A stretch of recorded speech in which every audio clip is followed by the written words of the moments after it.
So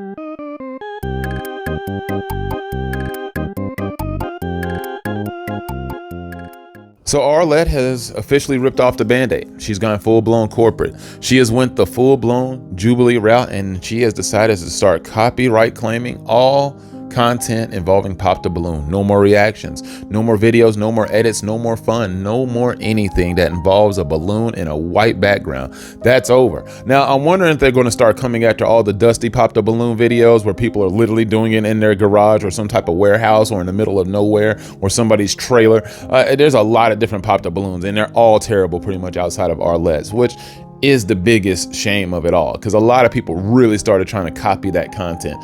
So I understand where they're trying to put it into it to a degree, because as soon as they ended up on Netflix, I knew there was only a matter of time before this stuff started happening. Now, I didn't think it was going to happen this fast, and I didn't think they were going to go, this hard in the paint on it, because they have copyright claimed everyone's videos that have clips that's any longer than like 15 to 20 seconds. Like anybody who played it a little bit longer than that, it's over. Now, I kind of get it, because once you get big like that, you just stick out your chest. They've gone full-blown Hollywood now because they got a production company out of nowhere. It's sort of like there is no like Pop the Balloon production company until they sold out to Netflix. And then all of a sudden it's like, well, we're going to have the funding now. So now it's basically Arlette and whatever her husband's name's productions. And so they have began and started anew. Now, I'm starting to think that they put their hands on the Netflix production because it was complete ball sack after the first episode. That was an abomination. Just completely unnecessary. It was ugly to watch. It was really cringy. I mean, I get that they gentrified it because it's Netflix. I mean, if you want to introduce it to a larger audience, you're going to have to introduce some other races and some other, different types of people. Everybody's saying, oh my God, they stole it from us. I mean, they didn't steal shit. I mean, they literally got the whole thing from Arlette. They are working together. So they didn't steal anything. So I'm pretty sure Arlette already knew what they were going to do with the platform. They just needed to clean it up, which apparently they did by the second episode, which is good.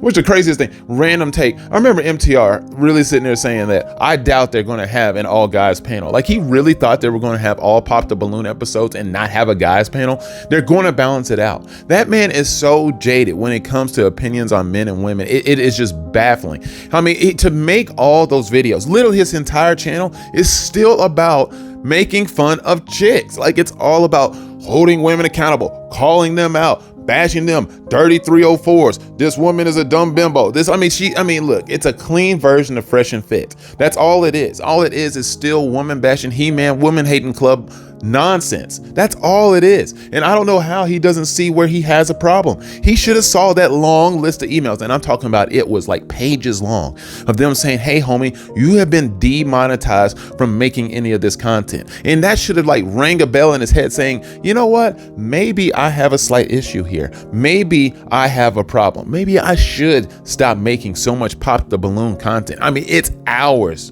and hours deep. I mean, he was a true super fan, and he did super fan type of shit, which is truly fanatical stuff. He just made hours of content based on Pop the Balloon reactions, Pop the Balloon edits, Pop the Balloon cut-ups. That stuff I was talking about a few minutes ago, that's all he did. I mean, damn, he is a true #1 fan. He's watched every episode, and he's seen every episode, and he's broken them all down. He has turned it he could have just started a whole separate channel based on those reactions, but his whole content on his channel is already catered towards the same thing about holding women accountable and dumb bimbo 304s, that it didn't matter. He could have just kept it on his platform like he did. But I don't know. I mean, at least he was very, straight up about it, about, hey, this is just a matter of time. He understood. He knew the assignment ultimately at the end of the day. Like, he is a smart guy, so he does understand that maybe, making 4-hour-long videos dedicated to it is probably a bit much. Because if I made content and people literally were just taking the entire video and pretty much playing it through and constantly using it to make money instead of making more original videos, after a while I would have an issue with it, because it's like, hey man, you're only making videos and money based on my name. And that's what it comes down to with all these other platforms. I just find it crazy that they struck me down too. I had like 6 notifications of videos that I forgot that I even had Pop the Balloon in it. My whole Trevor Bauer video that had Pop the Balloon woman that, I talked about recently with, everybody gets caught up in these little crazy, essay scandals and whatnot. That even got flagged. And I only used 2 clips in that video. Just done. No more money, homie. I'm sorry, Ran-DomU. There's not going to be any more money to keep those lights on over there at the school that doesn't exist. But I think it's a bad idea ultimately for, Arlette to do this, because just like everybody else said, people wouldn't even have watched Pop the Balloon most of the time if they didn't see the reactions. If they didn't see the commentary videos talking about it, they wouldn't even know it existed. Like the edits, the cut-ups, all that stuff made it really funny and made it compelling to go dive into. You know what? Now that I see that this hour and 28 minute video just popped up, maybe I should go ahead and click on it and tune in and to see what might go viral from this. And people did it en masse. And that has a lot to do with the fact that people brought it to people's attention. And now you're going to disincentivize them to actually make any of those videos. You're not going to get the exposure that you want. I understand the platforms done got big, but I'm telling you, don't take it too much for granted that these other smaller content creators, these other people who aren't on a platform as big as yours now, can help you out, give you the exposure you need. I mean, it was truly free advertisement. And it's not the type of free advertisement that Myron and all them people talk about in the manosphere, or you're just giving me free ads talking about my content. The people don't go view you after watching these videos. But they do that with Pop the Balloon. They didn't do that with Fresh and Fit. People don't go watch Abba and Preach and be like, oh man, I got to go check out some Fresh and Fit. But they do watch MTR and decide that, hey, you know what? Maybe I will actually watch another episode of Pop the Balloon. There is a huge difference. It was true free advertisement. And I think that's a shame and really not smart thinking from a corporate point of view to just throw that away. Like, why would you do that? You're cutting off yourself. You're cutting off your nose despite your face. That's truly what this is. It's short-sighted thinking. It's just minuscule thought process thinking like, you know what? Maybe we're just overthinking it here. Somebody decided that they were going to get on their high horse one day in the office and decided, you know what? I'm sick of this. People aren't going to make any more videos based on our content, based on our creations. Anything that we've done, no, that's our brand now. And I get feeling that way because, yeah, you created it, but you created a platform that was very engaging, and now you're killing off the reason to engage with it in the first place. I mean, that's a lot of views and a lot of hours, a lot of dedication from a lot of content creators off of your stuff. But dead ass, I really want to know what happens to the knockoff Pop the Balloons. Do they just get those channels shut down altogether, saying y'all need to cease operation? Are they going to get cease and desist letters sent to their, whatever, studios that they have, somebody's house, somebody's trailer?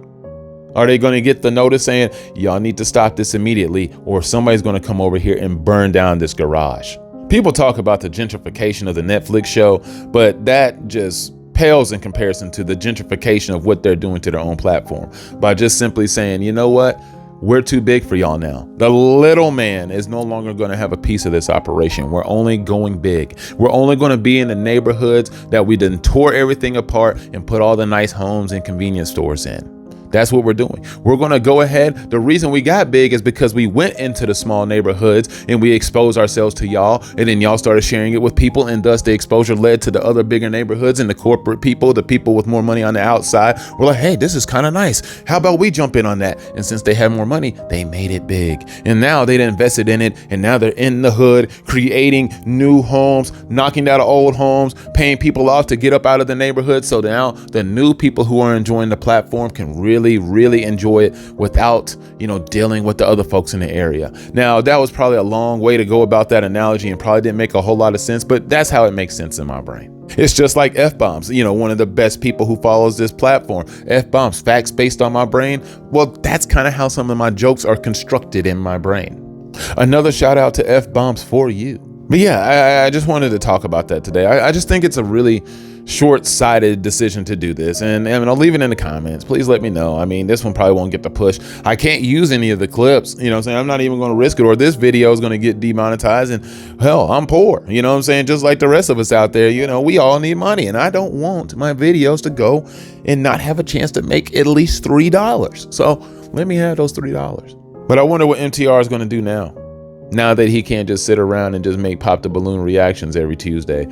He used to go live basically as soon as Pop the Balloon was over, or as soon as the video dropped. He was like, hit live, let's react. And I mean, I'm pretty sure he almost got a major raging boner every time that he saw that lineup of whoever was up there with Arlette in the front, because it was like, oh, the money is coming in tonight. And I mean, hey, nice grift. At least he doesn't grift like Sneeko. That's a completely different level. And I'm going to talk about that soon too. See you soon.